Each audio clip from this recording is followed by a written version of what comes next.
বন্ধুরা, আজকের এই ভিডিওটার মাধ্যমে আমি আপনাদের শেখাবো আপনারা কিভাবে দেখবেন আপনার জিমেল অ্যাকাউন্টটি হ্যাক হয়েছে কিনা, বা আপনার জিমেল অ্যাকাউন্টটি যদি অন্য কোনো ডিভাইসে লগ ইন করে থাকে কেউ, অথবা হ্যাকিং করে ফেলে কেউ, তবে আপনি সেই ডিভাইস থেকে আপনার জিমেল অ্যাকাউন্টটিকে লগ আউট করে দিতে পারবেন, বা আপনার জিমেল অ্যাকাউন্টটিকে কিন্তু দেখতে পারবেন যে কোন কোন ডিভাইসে আপনার জিমেল অ্যাকাউন্টটি লগ ইন রয়েছে।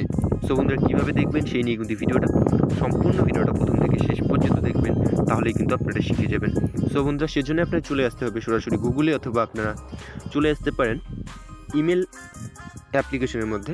সেখানটাতে আপনারা চলে যান, চলে গিয়ে আপনার জাস্ট ডান কোনায় আপনি দেখতে পাচ্ছেন লোগোর একটি অপশন, এখানটাতে আপনারা চলে যান। এখানটাতে চলে গিয়ে ম্যানেজ ইউর গুগল অ্যাকাউন্টের অপশন দেখতে পাচ্ছেন, এখানটাতে ক্লিক করে দিন। এবার আপনাদের সামনে আরেকটি ইন্টারফেস কিন্তু চলে আসবে, যেমনটা আপনারা এখানটাতে কিন্তু দেখতে পাচ্ছেন। এখানটাতে আপনারা দেখতে পাচ্ছেন সিকিউরিটির একটি অপশন, এখানটাতে আপনারা চলে যান। চলে গিয়ে আপনারা একটুখানি নিচের দিকে চলে আসুন। নিচের দিকে আসার পরে আপনারা দেখতে পাচ্ছেন এখানটাতে ইউর ডিভাইস নামে একটি কিন্তু অপশন রয়েছে, where you are sign in লেখা রয়েছে। এখানটাতে আপনারা দেখতে পাচ্ছেন তার নিচে লেখা রয়েছে ম্যানেজ অল ডিভাইস, এখানটাতে ক্লিক করুন।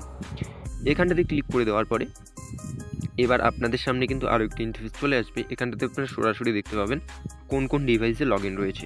যেমনটা আপনারা দেখতে পাচ্ছেন এখানটাতে আমার কিন্তু জিমেল অ্যাকাউন্টটি দুটি মোবাইলে লগ ইন রয়েছে, আর নিচের মোবাইলটি কিন্তু আমার বাড়ির মোবাইল, সেখানটাতেও আমার এই জিমেল অ্যাকাউন্টটি লগ ইন রয়েছে। লগ আউট করে দেওয়ার জন্য জাস্ট আপনি এখানটাতে ক্লিক করুন। এখানটাতে ক্লিক করার পরে আপনাদের সামনে দেখতে পাচ্ছেন সিং আউটের একটি অপশন, এখানটাতে জাস্ট একবার ক্লিক করুন। এখানটাতে ক্লিক করার পরে সিং আউটের উপরে যখনই আপনি ক্লিক করে দেবেন, তখনই কিন্তু সেই ডিভাইস থেকে আপনার জিমেল অ্যাকাউন্টটি লগ আউট হয়ে যাবে চিরকালের মতো। সো নিশ্চয়ই আপনারা বুঝতে পেরেছেন। সো ভিডিওটা দেখে আপনার যদি একটু হেল্প পেয়ে থাকে তো প্লিজ ভিডিওটাতে একটু লাইক করবেন। চ্যানেলটাতে নতুন হলে চ্যানেলটিকে সাবস্ক্রাইব করতে ভুলবেন না। ভিডিওটা সম্পূর্ণ প্রথম থেকে শেষ পর্যন্ত দেখার জন্য অসংখ্য ধন্যবাদ।